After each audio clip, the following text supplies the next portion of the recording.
Hello, I'm John Johnson, And I'm Sinatra Allison. and we're going to be talking to you today about Michigani's class. In Miss Yuganigi's class, she's going to work with you if you work with her. Meaning, if you do the work, she'll help you. If you don't do the work, she's not going to put as much effort into you as she would the others who are trying to achieve your goals. Right, so say if you have your hat on, like you have her first block and you have your hat on or earbuds in, make sure you take all of that off before you get in her classroom to stay on her good side. Miss Yuganigi is the type of teacher who she will sit there and she will understand you if you sit there and tell her what's going on. Like, say there's something going on at home or you're having a problem keeping your grades up. She'll work with you. You just have to talk to her and you have to put forth the effort. And all the effort you need to be putting into is going towards your classwork, your projects, and your extra credits. Trust me, she will give you extra credit work if you are failing her class. Or just to get up, like say you have a B, you want an A. Get extra credit, you can pull yourself up to an A. Easy. When Miss Yuganigi gives you opportunities to stay after school for extra credit, take those opportunities, even if it's just to make up work or to complete work in her class. Take those opportunities because without a doubt you will pass her class if you stick to the consistency on doing your work and trying to get everything in on time and just working with her. Make sure you do your work in her class because it's really not a hard class to pass. It really is not. All you need to do is stay on her good side, do all the work, and just have fun with her. Like sometimes, like I'll be like Bonus Life, and she'll come in the classroom and be like, "What's up, Bonus Life?" So it's really fun to have Miss Yuganigi as a teacher, and to have her work with you in a lot of different types of ways. Also, in Miss Yuganigi's class, you will learn a lot about yourself and your peers around you in her class. Like, you will receive assignments.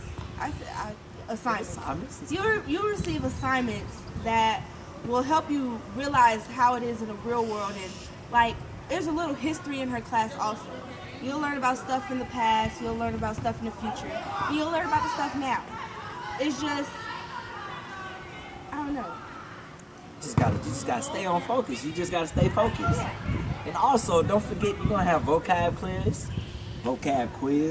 Wow. You're gonna have to remember them. You're gonna have to remember everything you do in that class to taking it to a real world situation. You'll learn about dystopias, which is a perfect. It will seem like a perfect world, but in all actuality, it's not a perfect world. Also, you'll learn about identity, culture, tradition, things along the lines of those things. Most importantly, my favorite, we're going to go into our favorites. My favorite was the Pygmalion. Yeah, Because, mine too. really? Yeah. It was so fun seeing going from rags to riches. It was just fun. When we talk about this Pygmalia, we talk about the pig.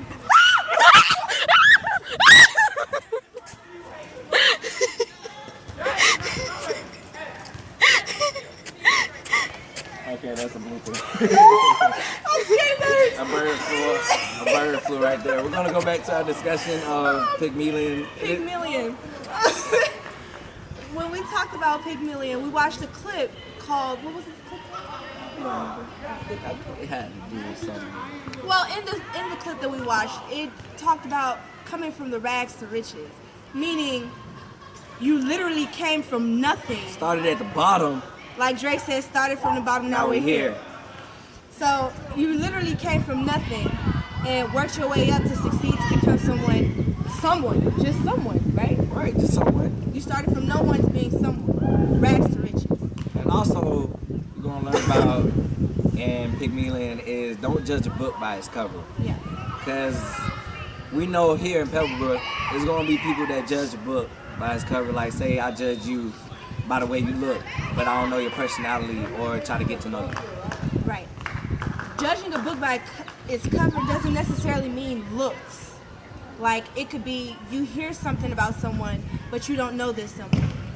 Like, say I never met John before, but I hear all around the school, John is just a big bully. So I try to stay away from him. I go around spreading the rumor that John's a big bully. But once I get to know John, he's like the sweetest guy in the world. Like, this is my buddy. Like, judging a book by its cover. Right. And that is the conclusion of our topic of Miss Yaganeki's class. Thank you.